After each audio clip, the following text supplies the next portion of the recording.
Hello, hello. Welcome back to another episode of Mainly Celtics. It is it on the East Coast. It is 9:35 in the morning, Sunday morning. Matt's got his cup of Joe here. 8:35 down here in lovely Pensacola, Florida, and we're ready to kick it and bring you reporting live here.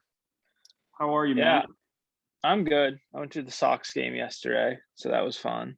Yeah, I'm sure we'll get some clips up and get your outfit in here. You got the glasses, you got the City Connect look going here. It's a great look. Do you like these jerseys? I feel like they're very divisive. I like them a lot personally. I think they're, if anything, an interesting twist. I am not really partial one way or the other. I think that it's cool that Major League Baseball is doing this, allowing a little extra flair because they're notorious for being anti-fun. So I think it's really neat. I think that some of the jerseys, I don't think these are the best city jerseys. I think some of them are super cool. I really liked Arizona's. I think San Francisco's is cool. If they didn't do all white, it would have been a little cooler. I like the Wrigleyville ones too from the Cubs. So I'm impartial, but I don't mind the blue and gold. Yeah, I mean, I always like the old Charger uniforms too. Like the powder blues, just on 18, like look good. Yeah. And I've heard the take that a lot of people think they'd be better if it was powder blue with yellow lettering rather than yellow with powder blue lettering, which I can kind of see that too. I think that would maybe be a little bit cleaner, but overall, I think the jerseys look super nice. I think they're a cool little twist. I know we wore them back to back for the first time. Is it true that they only wore them once before this weekend? I think so. I Not think it 100%, but that sounds right. I thought it was like the day of the Boston Marathon, right. I know they right? I know they wore it early in the season when they unveiled it, but I don't think they've worn it since up till until this weekend. Yeah, I mean, I saw they've won both games, so Yeah, I maybe know. they're good I saw luck. on Twitter that we have to wear them until we lose. Yeah. So and Last everybody last knows Twitter is the end all be all of things that happen. of takes and whatnot, but um, no, yesterday's game was sick though. It was the first time I've been to a Red Sox game in person in a while, Mm-hmm. and I was a little nervous with the way the game started. Pavetta gave up 2 runs on 2 pitches, just his first 2 pitches of the game, which is Mm-hmm. not great. No. But the offense, it was pretty much like what you expect most Red Sox games to do. It's like the pitching was but the offense really came through. Like Bogarts was 3 for 4 with a home run. Dahlbeck looked really good. Devers looks really good. So I was really happy. Like obviously Bogarts, like I'm wearing a Bogarts jersey right now. Like he's my favorite player, best shortstop in baseball in my opinion. No doubt. And I'm glad he showed out for me. Yeah. So that was fun to see. It's always fun And to Hauk's go. nasty. Yeah, he is. It's always fun to go to a Sox game and have them play really well. Like Yeah. I've been to Sox games where it's like they lose 4-1 and it's no fun. I also have been to a game with I've been to a Jackie Bradley Jr. 3 home run game. Like that was a lot of fun. But when they lose, it's not that much fun.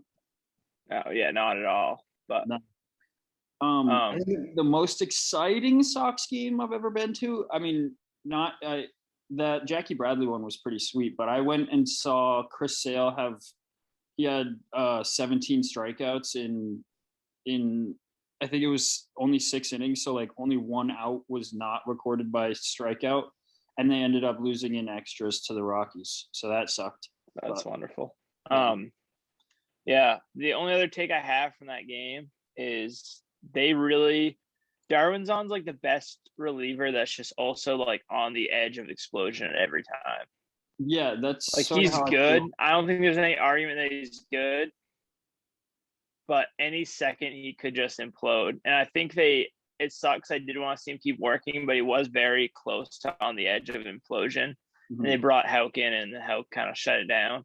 but he's like his ERA, I'm pretty sure like 3.08. Like he's a really good pitcher. He just is very volatile, and you never know when shit's just gonna hit the fan with him. So, and for him to be one of the few lefties in the pen, like I don't think that there's a lefty. Well, now that I'm saying it, I'm talking myself into an idea. The only lefty out of the pen that I really trust, and it's gonna make me squirm in my seat, is probably at the moment Martin Perez. yeah, it's not ideal. No, it's I not. mean, I trust Darwin's on. I think that he'll figure it out. I mean, he's a good pitcher. I just think that I don't know exactly what it's. Obviously, he just needs to throw more strikes. Like guys don't hit him very well. It's most of the time he gets himself in trouble by walking a lot of guys. So he just needs to figure that stuff out. That's obviously easier said than done. But Yeah, I saw a couple videos and photos of his mechanics, and it's just not very polished. You know what I mean? Like he can run it up there. I mean, he's throwing some pus, but like I saw a photo of his like his arm when he's making contact with his lead leg. His arm's like crooked behind him like this. He's coming at it, and I don't know. It just wasn't very fundamentally sound and natural looking, but he's throwing strikes most of the time. So yeah, hopefully he can figure it out with the control issues. I think if he does, he'll be an incredible reliever. I don't think he's ever going to be a starter. I knew when he initially got brought up, that was something that was on the table. I don't think that's ever going to be a role for him because he's really just got 2 pitches, and right. I don't see him developing 2 more in order to be effective. So I mean, he can develop 1 more and be a nasty reliever, but I just don't think that he's ever really going to be that starter. And the consistency thing, like he's hard enough time being consistent with 1 inning out of the bullpen. Yeah, making it 6 innings in a start, it's going to be a whole different ball game. Yeah, you're having a whip higher than like 1.3 or 1.4 combined with the fact that he's only got 2 pitches doesn't really bode well. Yeah, second time through the orders would really kill him as a starter, but we don't have to worry about that right now. No. I think the Sox are now a game and a half up on the Yankees. Yes. They lost yesterday, right? And Sox won, so a game and a half. Nice. Yep. Okay, so that's good. A little bit of cushion. They play the Orioles again today. They end the series, correct?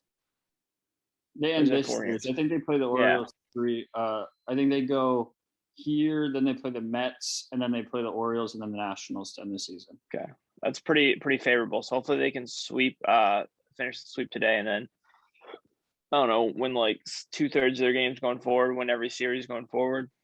Yeah, should be all set. I think. Well, let me just do a quick record check. I know to get to previous to the season, I think MLB said that the odds they needed to get about 91 or 92 wins to make it to the playoffs. And right now the Sox are 85 and 65. Yeah. So they have 12 games left. So if they went 2/3, that'd be 8. So 93. Yeah. So yeah. So they need to win 2/3 of their games from here on out. Yeah.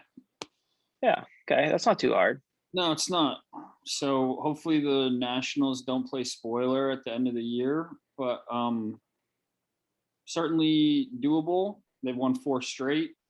The pitching looks good enough to win them games if the offense can do what they're doing. I mean, did anybody else from yesterday really show out for you? You know, did you no, I mean, I said Devers, Bogarts, and Dahlbeck looked really good. Like he's turning it on. Schroeder didn't really have much of a game. JD I think he had 1 big hit, but nothing too crazy. I mean, Devers and Bogarts, I think were both 3 for 4, or both had 3 hits, and they had like multiple RBIs, I think, for each of them. So Bobby had a big double. I know. I think he had 2 doubles actually. I think you're right, actually.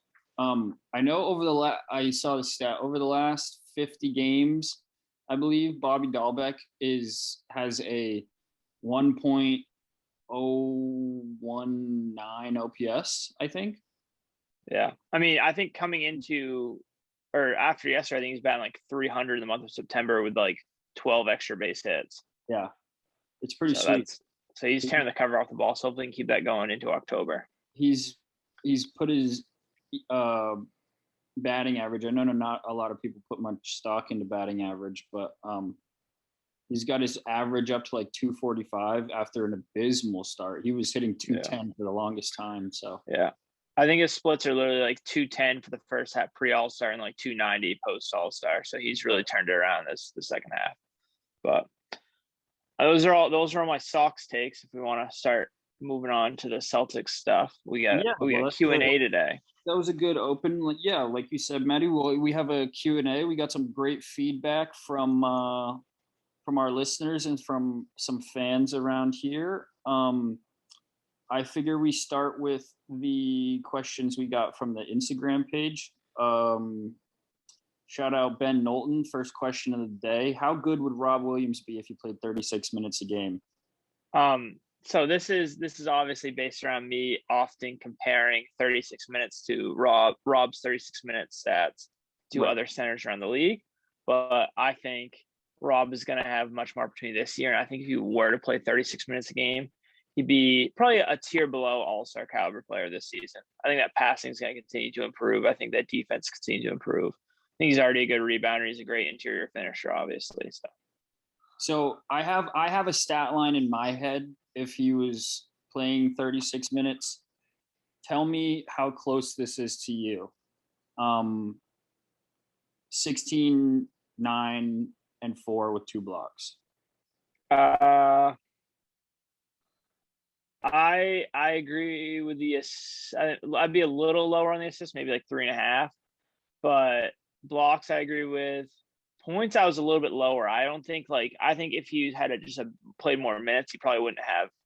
I think he'd probably be closer to like 13 or so. I think he averaged a couple more boards. I think he averages like per 36. I'm pretty sure he averages like 12 rebounds a game and 12 points a game. So okay, I think he'd be probably closer in rebounds, maybe like 11 or so, and like 13 points.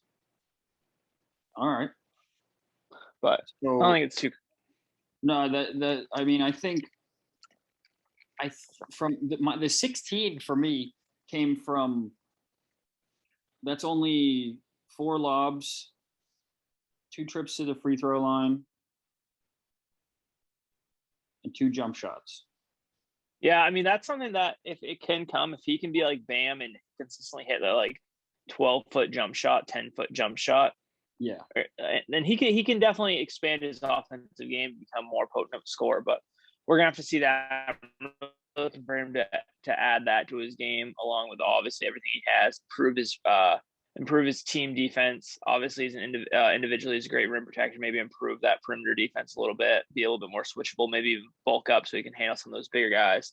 And yeah, I want to see that passing continue, because he looks great as a passer, but a lot of times he was doing it to guys in the second unit. He was throwing great dimes to Semi, and Semi was bricking a 3 in the corner. So hopefully those turn into buckets and turn to assists for Rob. I think everything that you just brought up there is going to be heightened due to Al Horford's return.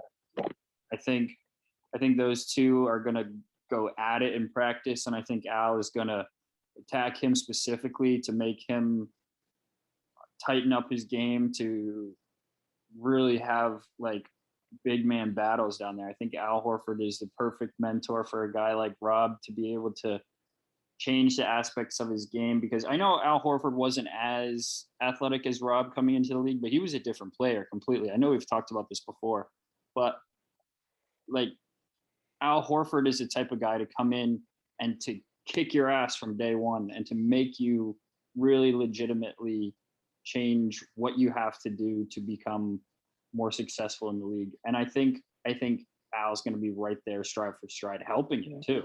He's going to go ahead. Yeah, I think that from what I've heard from pretty much everyone that's played with Al is like, and even Rob went back when he was there in Boston, I think just Rob's rookie year. Yeah, just his rookie year. He was like, Al's just a tremendous leader, tremendous mentor. Like he's always willing to talk to young guys. Like he's always willing to share all the knowledge he has and help you out. So I think it will be a huge addition just for Rob's development as well. No doubt. Thank you, BK, for the question. Our next question comes from Nolan. Predict Payton Pritchard's points per game this year. A lot of P's. Yeah, Payton Pritchard's points per game. Projection. What? Project too. Add that. Yeah, projection. Yeah, that's a lot of alliteration right there. It is. Good work, Nolan. I don't think it's going to be that big of a leap, just because I don't think, like, normally when you see guys rookie their sophomore year, usually you see their opportunity increase as well. Pritchard had a really kind of rare opportunity to be on a playoff team and still play a lot of minutes as a rookie, but I don't see him getting that big of a jump, because now it's like we've talked about it a couple times, like there's a lot of guards on this team, and like I don't know if he's going to get an additional opportunity. I think his minutes might be down just a tad. Like I think he might be around like 18 minutes a game as opposed to 19.7 he was at last year. I got 19.2 here. 19, what was it? 19.2. Okay, either way, like 19, I think it might be down like a minute or so, minute or two. Mm-hmm. I think even with that, I think he's still going to increase his points per game, just because I do think he has taken a leap. I think that he's going to be a little bit more consistent coming into his second year. I mean, he looks so good during the summer league aside from the championship game.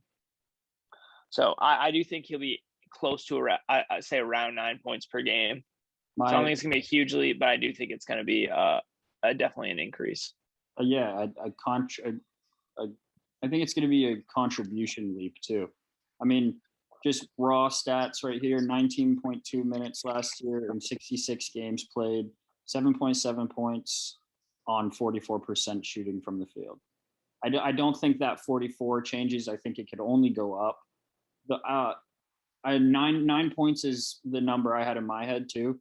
I just think, and this is the concern among many media members and people that follow the Celtics, is with an increased role on the team, how will he fare against starting defenses, against guys in the backcourt that are going to really key on him as a primary ball handler and a guy that can go get his own shot. Like, how will he, because we saw in the summer league, we saw, what is it? Davion Mitchell. Yeah, really, really put the brakes on his ass. Well, he's not going to be the center point of an offense most of the time, especially when he is running with like starters. But even the second unit, like I don't think, I mean, this wasn't necessarily the question, but I think Schroeder's going to come off the bench this year. And I think if defenses are looking at a second unit backcourt of Schroeder and Pritchard, they're going to be keying in more on Schroeder. Whereas Pritchard a lot of times isn't going to get the best guard defender on the court a lot of the time. So I do think he has a real chance to excel.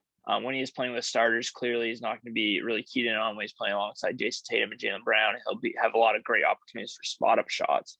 I do think you're right. His contribution is going to be a lot more, because I don't know if his percentages change much this year, but I do think at least passing-wise, he'll facilitate the ball a bit more, which he showed that he had ability to pass. But once again, last year he was thrown to guys like Grant and Semi who weren't really cashing in on those passes. So I don't think it's going to be a huge leap from him, but I do think that he'll have an opportunity. I think he's in a situation where he'll be able to expose maybe some second unit players, even some lesser starter wing defender or guard defenders. Mm-hmm. I mean, there are very few teams that have a true defensive stopper in the backcourt. I mean, a lot of the Eastern Conference teams don't specifically. And I mean, like, if you go down and look at the playoff teams from last year, Drew Holiday is as stopper as it gets, but yeah, I mean, but I'm talking that I mean, Drew Holiday was the reason not the reason the Bucks won the championship last year, but he was the missing piece that they needed. But I mean, the best defensive stop guy in the backcourt for Philly, TJ McConnell and Matisse Thybulle. No, I mean, Matisse is solid, but once again, like, he probably won't be. Matisse is a little bit longer of a wing. Richard. He'll probably be on like guys like Jaylen Brown or even Schroeder. I mean, I don't think Simmons is going to play on the. I don't think Simmons is going to play. No, not on Pritchard. Not on Philly. So, well, I mean, I'm just saying, like, I don't think he's going to play on Philly no matter what this year. So that you get rid of that, another good perimeter defender. That's a topic for a later discussion. The demise and the whereabouts of Ben Simmons in the next couple of weeks. But I mean, just going down the list, I mean, Atlanta has DeAndre Hunter as their most. But he's more. I mean, he's more of a wing. He's not guards like Pritchard. On Payton Pritchard. I can't think of a guy on the Knicks. I mean, like who's a real incredible like on ball guy in that backcourt. I mean, you're gonna have Kemba and D Rose on as your backcourt a lot of times. Like that's gonna be easy money. Right. I mean, D Rose is certainly no spring chicken. Kemba neither. Yeah. Neither one have ever been known for their defense. So yeah. Plus, they're both 32 plus. Yeah, they're both on the wrong side of 30. I mean, who else? Indiana has Brogdon, but again, would never be on Payton Pritchard. Toronto, I mean, they have Fred VanVleet as a fine defender. He's not winning all any defensive teams, but who's their other starting guard now? In Toronto? Yeah. Will it be Scotty Barnes or will he be playing? I think Scotty Barnes will be playing. I'm just trying to think in my head right now who would be the starting shooting. Oh, they have what's his name? Gary Trent. Gary Trent, yeah. Who's not probably starting for him. Defensive player. No. Miami could cause some issues. I mean, they got Kyle Lowry and they have Jimmy Butler, who are good defenders who will play on guards a lot of times. Yeah, but I mean, I would see more of Duncan Robinson, Tyler Hero on a guy like Pritchard. Yeah, I'd agree as well. If Jimmy Butler's on the floor, it means he's going to be guarding either Tatum or Jaylen, I believe. I mean, there wouldn't be any reason for him to stick him on, for the Heat to stick him on Dennis Schroeder or Josh Richardson or anything like that. I mean, so I did bring up the fact that he probably wouldn't be great against like starting caliber wing players, but I don't think, like you said, that the matchups are going to be there that often.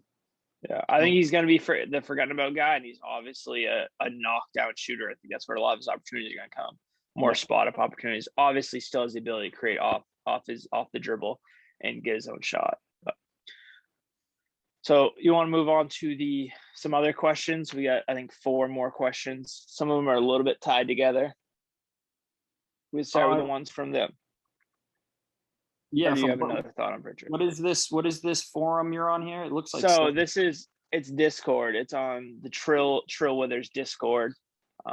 Many of the followers of the great Tyler I am. I asked the Celtics fans in the chat, do you guys have any questions? We're doing a Q&A. Do you have any questions about the Celtics this year that maybe you want to see us attempt to answer? And we got 4 responses, which is awesome. The first one, which I think is very interesting, and something I've thought about personally a lot, is the big man rotation. Yeah, this is something that I haven't thought about an incredible amount. So I'm interested to hear your ideas. So I took the big man rotation though also as like power forward and center, because I do think there's a lot of questions for the power forward position. I do want to have that answered. Yes. I think one of them though, just right off the bat, like there's 48 minutes for each of those positions, so 96 minutes total for between the 4 and the 5. I think Jayson Tatum will play a majority of his minutes at the 4 this year because the way the team is developed, or the way that just the roster construction. So I say he plays about probably 30 minutes at the power forward position, maybe like 6 minutes a game at small forward, in case they want to go real big lineups. I think Al Horford's going to play, I don't know, like I said like 6 minutes or so at the power forward position, maybe alongside Rob a little bit in short spurts, not as a starter. But I think he plays some minutes at the power forward. I do think he plays probably like 16 to 20 minutes a game at the center position. Yeah, those to me too. But the biggest thing though is it's so matchup dependent. Is there like you're asking for rotation, but I think the rotation is gonna be different every day based on the matchups. Yeah. Because then you look at power forward, then you still have 12 minutes remaining for power forward. You have Juan, you have Grant, you have Jabari. Like I said, I think maybe they throw. I think Grant and Juan, a lot of what they bring to the table is 3-point shooting, or at least the hope is they bring 3-point shooting. So I think they're going to be interchangeable with whoever's the hot hand. Yeah. I think Jabari, when they're in real need of some offense and they have a good defensive lineup out there, I think Jabari is going to get some opportunities if he is the one that make it out of camp, which isn't guaranteed yet. So I do think there's 3 non-guaranteed contracts I think they need to choose one to bring onto the roster to start the regular season. I think it's Cornette, and then Juwan Morgan are the 3 that are non-guaranteed at this point. Mm-hmm. So I likely think, because I think they have 18 on the roster now, I think the most they could take is 16. Yep. So I do think that Jabari's spot isn't guaranteed, but I think that if he does make the team, he will see an opportunity because he's definitely the best out of those 3 at consistently creating his own offense. Like, he's a good shot creator from the low post. Like, he can do a lot. He can do the mid-range. He's not really a 3-point shooter, but he can provide offense. Obviously, he has his defensive limitations. That's why it might be good to put him beside Rob, where at least he can maybe funnel things in and get to the rim. Center, though. So I talked about that. I think probably 2 of Juan Grant or Jabari will play a night. Maybe one, if one's got the hot hand, just taking up those last 12 minutes. I think eventually one will emerge as the power forward that's been playing the best. Mm-hmm. Once again, still matchup dependent. For center, we have Rob. I think Rob's probably going to play like 24 to 26-ish minutes a game at center. Mm-hmm. I don't think he's going to play a full 30. I think you have Al, who's very clearly still capable of being an NBA starter at the center position. So I think that they're going to continue to build Rob up. I think last year he only played like an average of like 16 or 18 minutes a game. So still pretty sizable jump in minutes. Say he plays like 24. I think Al plays anywhere between 16 to 20 minutes a game at the center position. Once again, matchup dependent. I think he'll probably play more in games that Rob struggles against particularly. Rob just does not handle Embiid well. He doesn't handle, obviously, guys like Jokic well. There's only a couple of guys in the league like that. But You do play Embiid fairly often, so I think it is important that Al plays those minutes. In addition to maybe Al playing more against guys like Embiid, I do think that's the opportunity that Enes Kanter can really contribute to this team. Obviously, he's a big body. He's at least he's not good defensively. Pick and roll, he's obviously one of the worst pick and roll defenders I've ever seen. Yeah. But in a big body situation, he's at least going to make guys like Embiid and Jokic work. And then you have Grant, who I do think has an opportunity to play some center this year. Maybe some small ball, maybe in opportunities where you really don't want to bring out Enes Kanter. I think maybe Grant can fill like some of those minutes, like 5 minutes game at the center position. And I think he could provide a decent amount, especially if he is providing spacing, but he clearly does best when he's at the center position, maybe alongside another shooter, maybe alongside Juan Gomez. He's not super switchable still, but I think he may be the most switchable out of Rob Ennis and Grant. I think he probably is the most switchable. Obviously, I don't have Bruno Fernando listed at all, which I think that I really liked him. I really would like to see him get an opportunity. I just don't see it happening right now, unless he does wind up taking those minutes away from Grant in those situations where they want a more switchable center, because he does move his feet fairly well. Obviously, he's not a guy that's going to be able to go on to most wings and play well, but when he gets switched on to maybe a little bit some smaller centers, some smaller power forwards, he seemed to be able to hold his own with his ability to move laterally. So I do think there may be an opportunity for him, especially if they just don't like Grant this year. If they're just if Ime is not a fan of Grant, obviously new coaches. If Ime is not a fan of Grant, doesn't really care about the spacing because he's going to put other shooters around Bruno. I think there might be an opportunity for Bruno to maybe steal like up to 8 minutes a game in certain situations. Yeah, and the point I wanted to make after you very adeptly gave us a great rundown there is that we haven't seen Ime coach this team yet. Like we haven't seen who he likes. We haven't seen the chemistry that grows among the guys in his system. We haven't seen anything like that. So it's all very very hard to distinguish at this point. And I think you did a great job covering that. I think you're right that Al is probably going to play mostly center, and Tatum's definitely going to play the 4 for the most part. Who do you have starting right now paired with Jayson Tatum? What, as in like at center? Yeah, at center, yeah.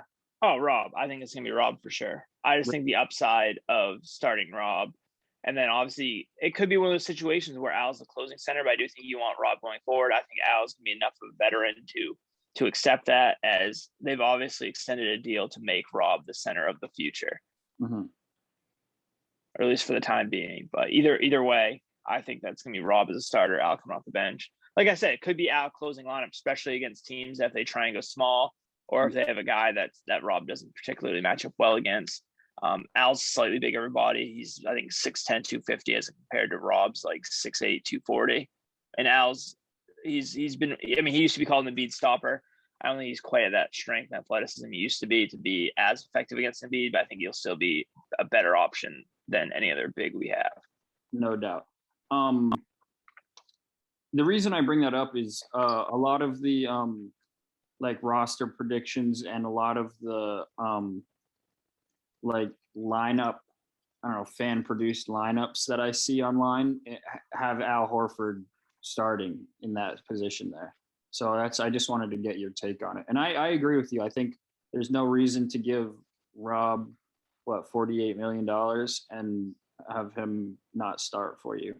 If you made that commitment to him, and if he's healthy to play 24 or 26 minutes a game, like there's no reason he shouldn't be paired with Tatum and those guys.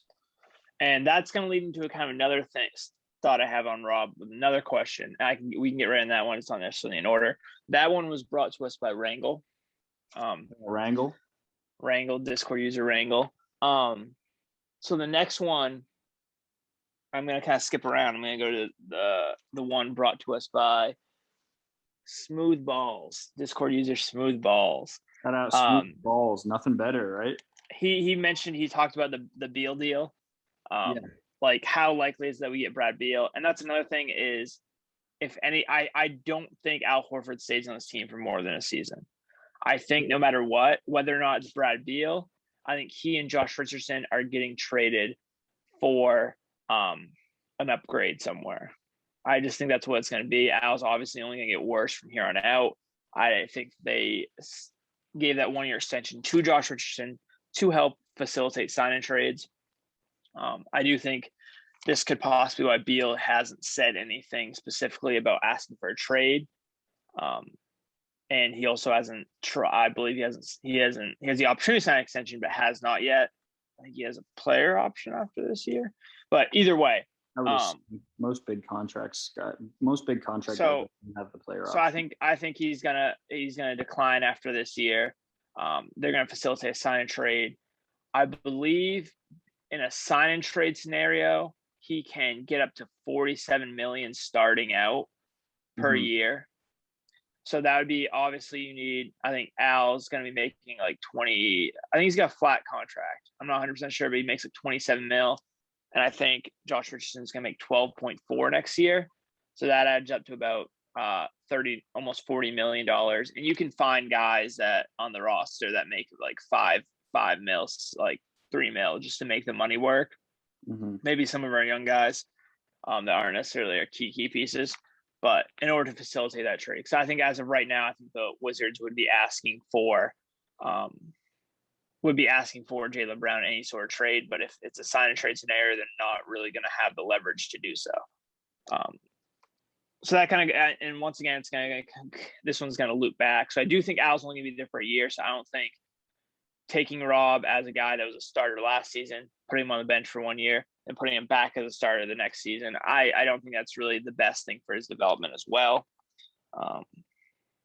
That also talks about, there's also a two-part, sorry. Oh, go ahead. Finish it. This is also a two-part question about asking about what the future is with guys like Hernan Gomez and Richardson. And like I just mentioned, Richardson, I think, is for sure getting traded. Absolutely.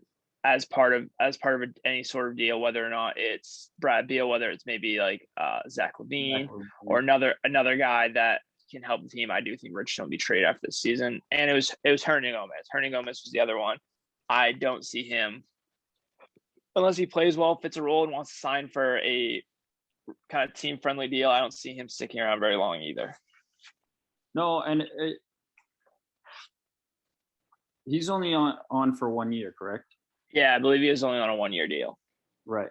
Okay. So if the Celtics would be getting Bradley Beal, would you say that you'd have to get rid of one piece of Pritchard, Romeo, Naismith?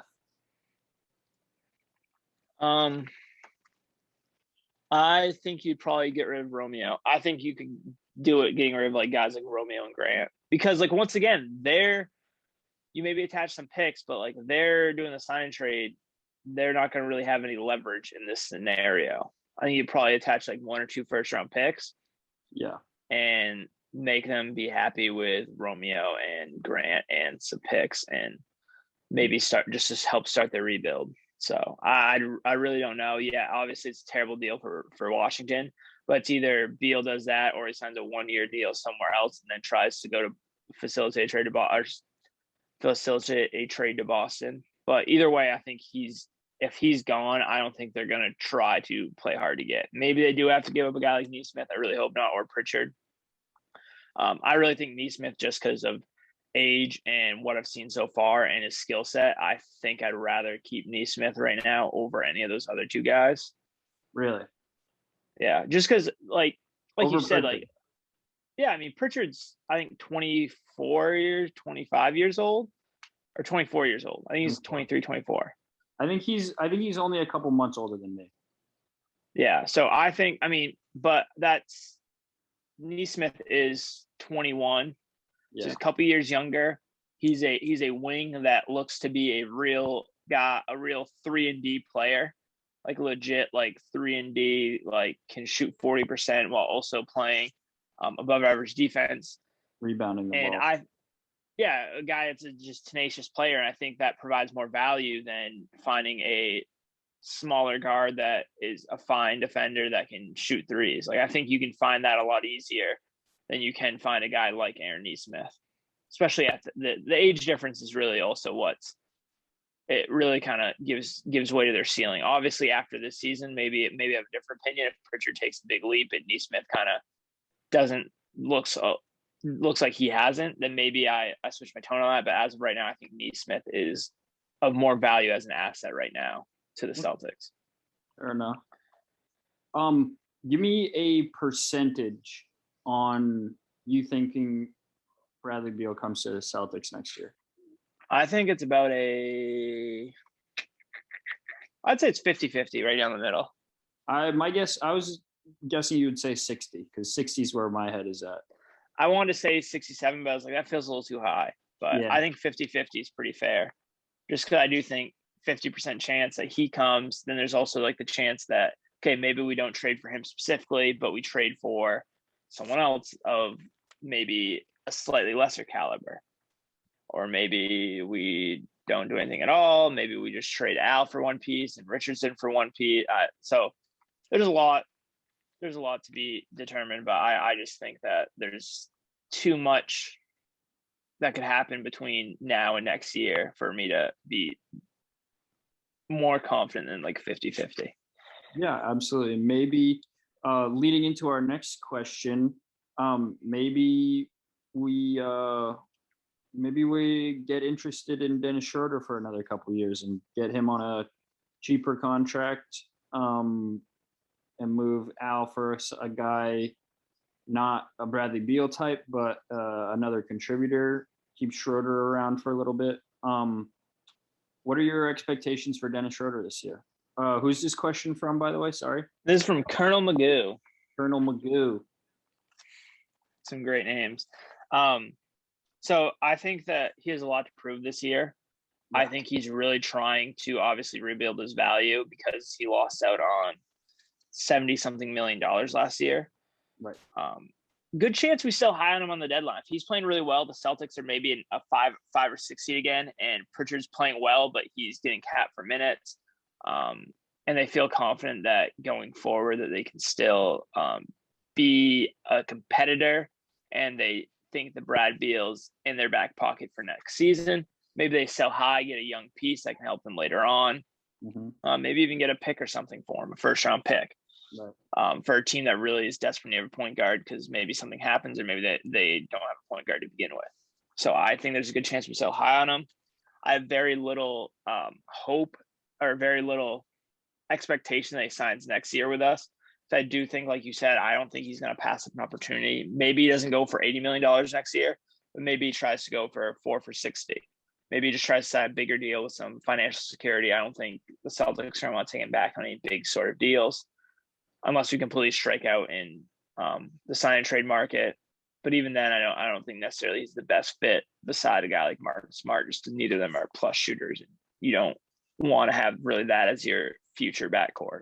So, and you have a guy like Pritchard coming up who does shoot the ball extremely well. Maybe it would be a better fit beside Marcus Smart, especially if he continues to improve his playmaking. And so I just think Schroeder's probably not the best fit for us going forward. I think there's a really high chance we rebuild his value in the first half and try and sell him for something that helps us next year or maybe a few years into the future.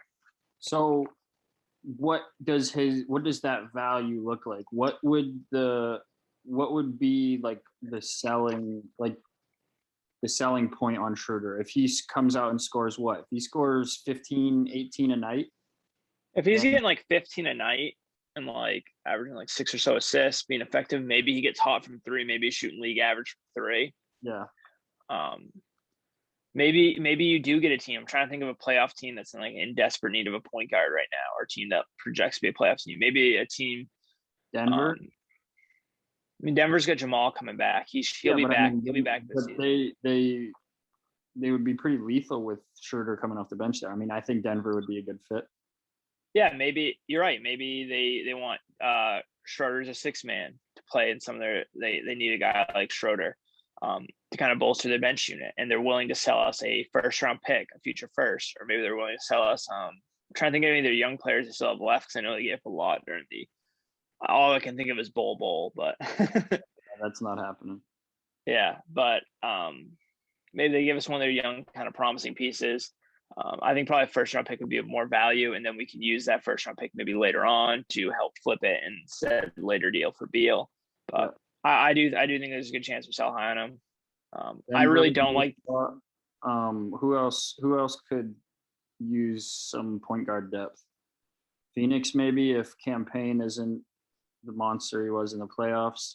I'm just trying to think of West teams because I know they probably wouldn't trade.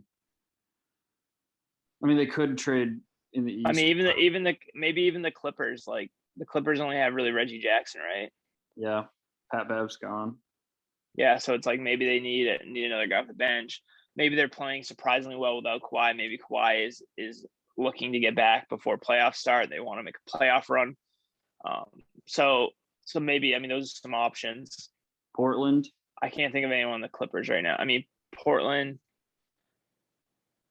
I mean, they have what's his name? They have Anthony Simons, who likes to act as a secondary point guard. Maybe they don't necessarily need him. Right. And I feel like they're pretty guard heavy as it is with a lot of their talent. So I think they probably want to go with the wing. Yeah, you're right. So I don't know. Could be a couple things. I do think there's a good chance that we do trade high on Schroeder because I don't really like the fit right now. And like I said, I think we keep Richardson for the length of this year and try and move him next year. So I don't think we're going to trade Richardson, but I don't love the fit of Richardson, and Smart sharing a lot of backcourt minutes together. Like those are 3 below average shooters, and probably 2 of them are going to be on the court a large percentage of the time. Right. I do see Dennis Schroeder bringing some intensity and some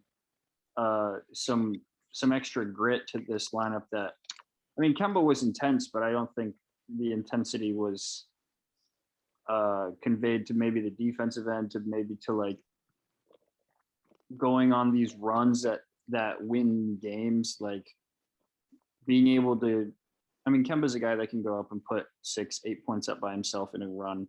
But Dennis Schroeder is also, I mean, he's just a little bit of a different player, a little bit more of an electric guy. Like, I don't know. I think he's going to be a valuable piece to this team, at least for the first half. Like you said, I think there's a high chance he does get traded at the deadline, especially with Richardson, with Pritchard, with Romeo, with these guys that are going to be able to play the 2 guard, and including Marcus Smart too. But I do think it's going to be fun to watch him play, at least. I mean, first Celtics player to wear number 71 too. Yeah, it's kind of a whack number. I mean, super whack. It's tough though. A lot of the good numbers are taken by a lot of the Celtics legends, so it is tough to find a good number for the Celtics anymore. Every number below 35 is pretty much taken. Yeah, pretty much. I mean, including guys that are already on the roster as well, you know? Yeah. Did anyone wear, no, Wanamaker wore 9, which is, so it says like 5, no one's worn 5 since KG, right? Like, I know they're retiring it. Or did they? No, yeah, they're retiring it this year. Right, yeah. But no one's worn it since then, right? No. I don't think so. Okay. We'll just say that they didn't either way. Did our investigative journalism there. So we have one kind of funny question that we can end on. Right. This is by, I believe, Diggy. Enes Kanter. Why is he on my team? That is a question I asked myself. I think he was the first move of free agency. That's how he kicked off all of our moves. And like I said, if I think he was like the last move, I think I wouldn't have cared as much at the time. Like right now, I really don't care. I don't think he's going to play a huge role. We talked about earlier, I think it's going to be very matchup dependent. He plays any sort of role on this team. So I just don't see him really being that big of a contributor.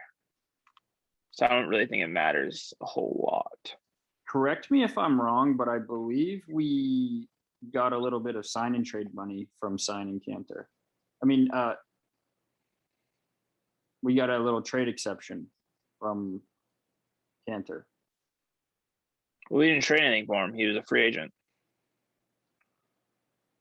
We had a Kanter TPE last season. Oh, that's what I'm thinking of. My bad. Yeah, we did have a Kanter TPE, but I think it ran out this off season. We have a bunch of TPEs. I think we have like 5 right now. I can't think of all of them, but we have like the Moses Brown one, which is literally $500,000. Send that my way. We have a couple others. Kemba. I think we have a Kemba one. I think we have. I don't know. We got a couple TPEs that could help us facilitate a trade for a player of value come the deadline. Because maybe we do sell high on Schroeder, and then maybe we were able to get a team that's selling at the deadline for a piece that we really need. Maybe neither Hernan Gomez, Grant, or Jabari work out, and we do acquire power forward that can help us at the deadline. But so we have some things to work with. But yes, Enes Kanter, I'm not a huge fan. I don't mind him for the culture, but like he's not going to play a huge role. I don't really want to see him on the court too much, getting toasted in pick and rolls. That's not what makes me happy in life. So no, definitely not. I think he is here to get the occasional offensive rebound and to play the occasional few minutes against Embiid when Al needs a rest. Yeah. Or, I mean, God forbid, but we do. I mean, Al and Rob definitely aren't the healthiest human beings in the world. They definitely are. So hopefully only one is maybe at a time. We bump up the minutes of the other, and then we maybe mix and match Fernando, Grant, and Enes to provide some minutes. But I really don't hope he plays a massive role. I just hope we kind of use him in spurts and against matchups that are very favorable for him. Yeah, I agree with you. But in the long run, I don't mind Enes Kanter being on the team. No, I don't mind him as a person. I like him on the team. I just don't really want to see him play on said team. Fair enough. Good locker room guy. Yeah. He is pretty funny on Twitter every once in a while. So I don't hate it, but he's also hated by hated by the Turkish president. Yeah, Eastern European country, which is Turkey Eastern Europe? Probably. Yeah, I think so. Looks Eastern European. But that's always cool. I mean, you've got he's an international man of mystery. Yeah.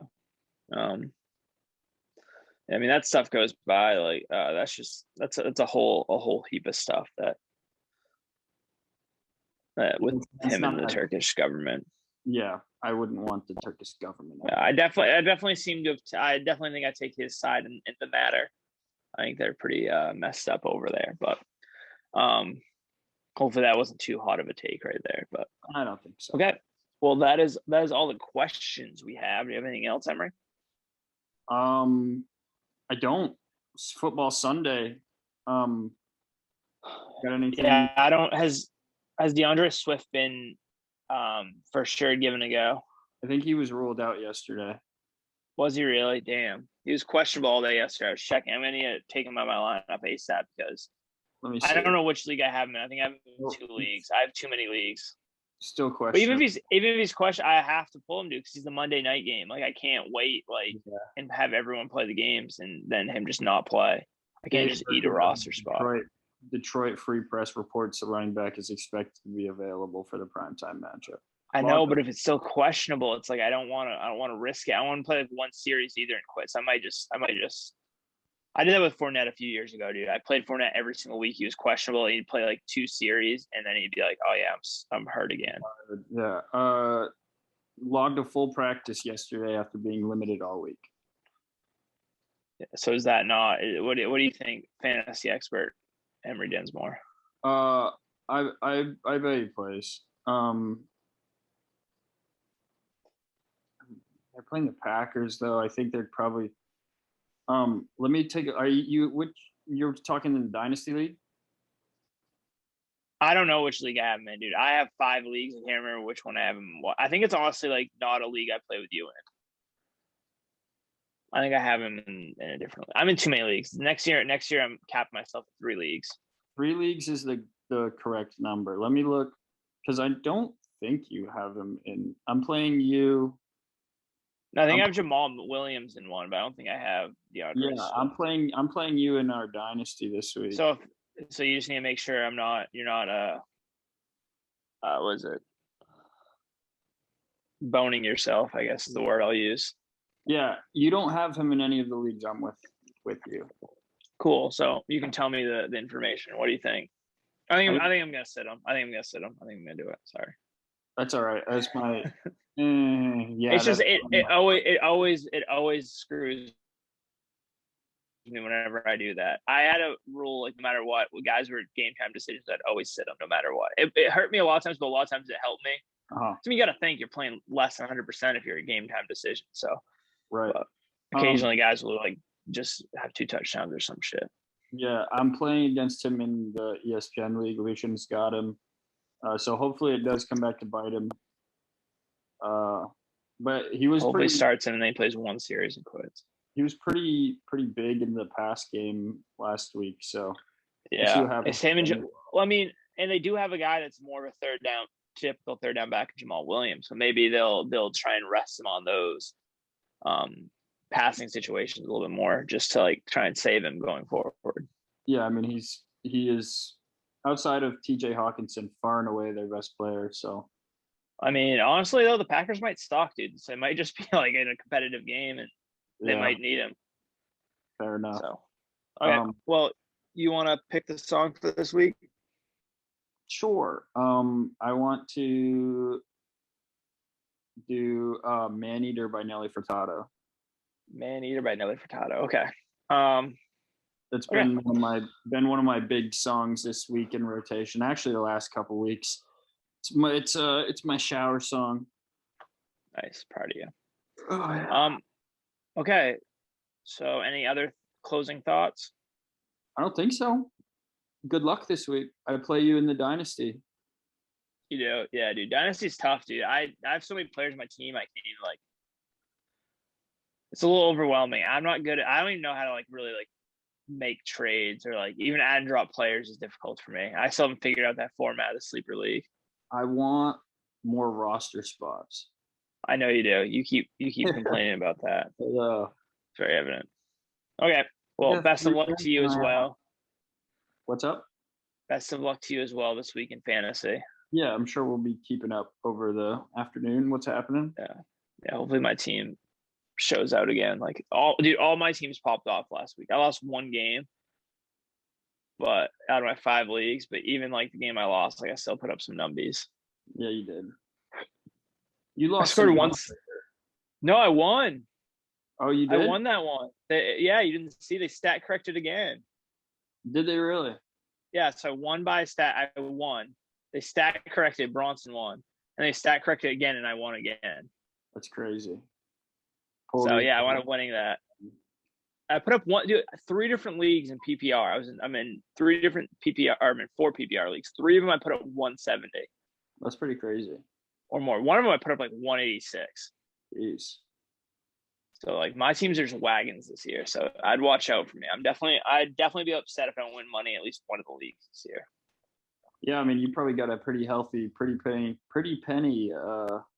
I think I put in probably close to $200 altogether in just fantasy entry fees. So I gotta make a profit. You got it, yeah. Well, all right. This was a good episode. I enjoyed the question and answers. Well, peace out, dude. See you, buddy. Yeah, we gotta do this again sometime. Okay, Yeah. peace. See ya.